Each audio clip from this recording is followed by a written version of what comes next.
MS is a disease that you can either let it control you or you can help to control it.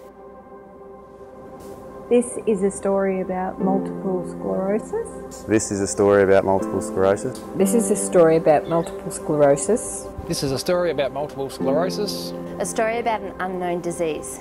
It's an illness without a cause. An illness without any cure. MS affects people differently. Of all ages. And all genders. It's about strength, support and love. This is MS. This is MS. This is MS. This is MS. This is MS. My name's Charlie Hovenden. I live in Swan Hill, and the type of MS that I've got is relapsing remitting. Glenn Smith, 31 years old and from Swan Hill. Hello, I'm Kerry Dullard. I'm from Swan Hill. I am 57. I have primary progressive MS. I'm Leah. I'm from Maribet and I am 32, and I haven't been given, my MS hasn't been given a category yet, as I keep falling in and out and I can't seem to get into a remission for them to be able to give me a category. So Luke O'Toole, I was born and raised in Ultima and was diagnosed with MS 8 months ago, and I'm 34 years old. It's scary the way you don't know what it is when you first get the symptoms. They're sort of, they could be anything.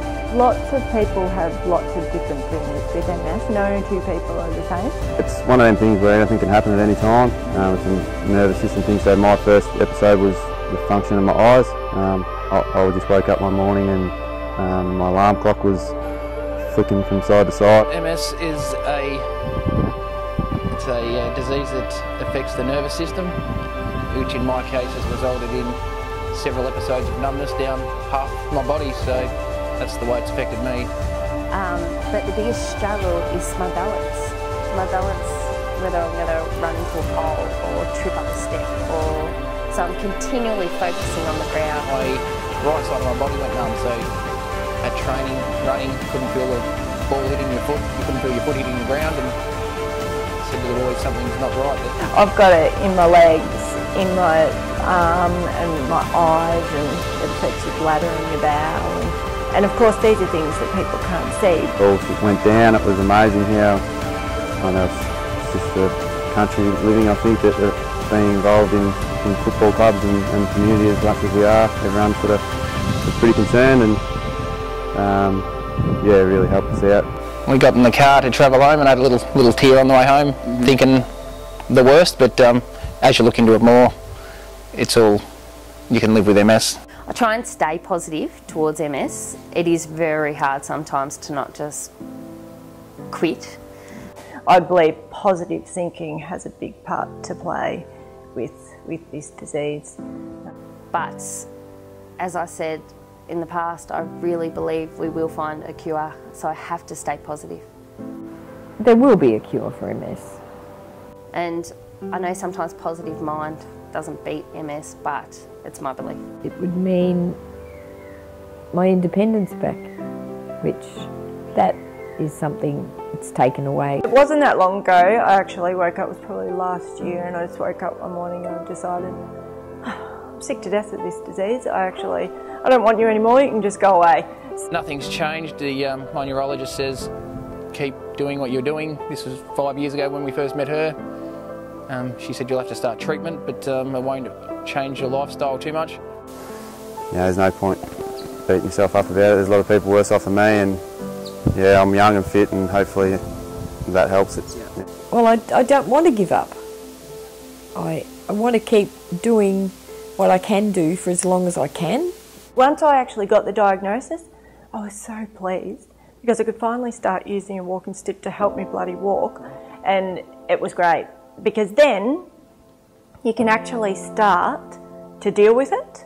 My biggest challenge is to live day to day as a normal parent, and to live up to the expectations that I'm expected of. The body, as I said, the body is feeling the brunt of the treatments for a while. I've been injecting every Monday, Wednesday, Friday for 5 years. The effects I feel every day from MS is the struggle to get out of bed and the numbness of my legs. But my legs feel numb, but the pain inside is horrible. It's horrific nerve pain. I cried for the first time, and then I haven't really cried since, because if you ask the question, why me, if you go down that track, I don't think you ever come back. We both sat down, and the doctor sat down, and he said, oh yes, you have got MS.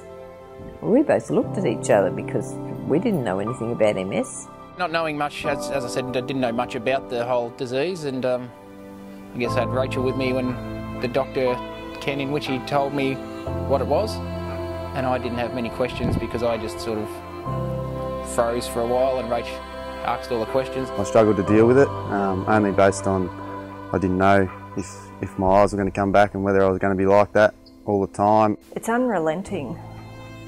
It's always there. It's always there. Debilitating. Initially very scary. I realised that the power of the mind is so strong, and I realised that's what was going to get me through my relapse. The first time standing, the first time I had to stand, scared me. It scared me because getting out of bed is such an easy task for most people, and they told me I was going to walk this day, and in my mind I was going to walk, and they all came in, and I had physios and doctors and tubes, and I went to stand and I could not stand. I could not stand, and I was terrified because no matter how much I tried to use the power of the mind, I realised MS was stronger than me that day.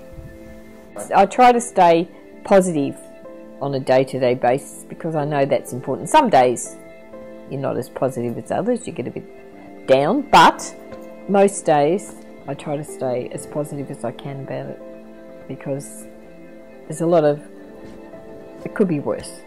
I'm sure it could. Like I'm working as much as I did before, and nothing's really changed. I'm just, I guess, waking up every morning and thinking that something could happen along, but yeah, while I'm fit and healthy, I'm going along all right. I could not have done any of this without my family. They've been, especially my husband and my kids, they're so supportive. The first time I felt my legs come back, I can't explain the joy it brought to me and to my family and my support crew. If we start with family, you got Rachel there. She was she's good support from the start, as I said, day one, asking all the questions, and she's followed up a lot of stuff for me that I wasn't thinking about.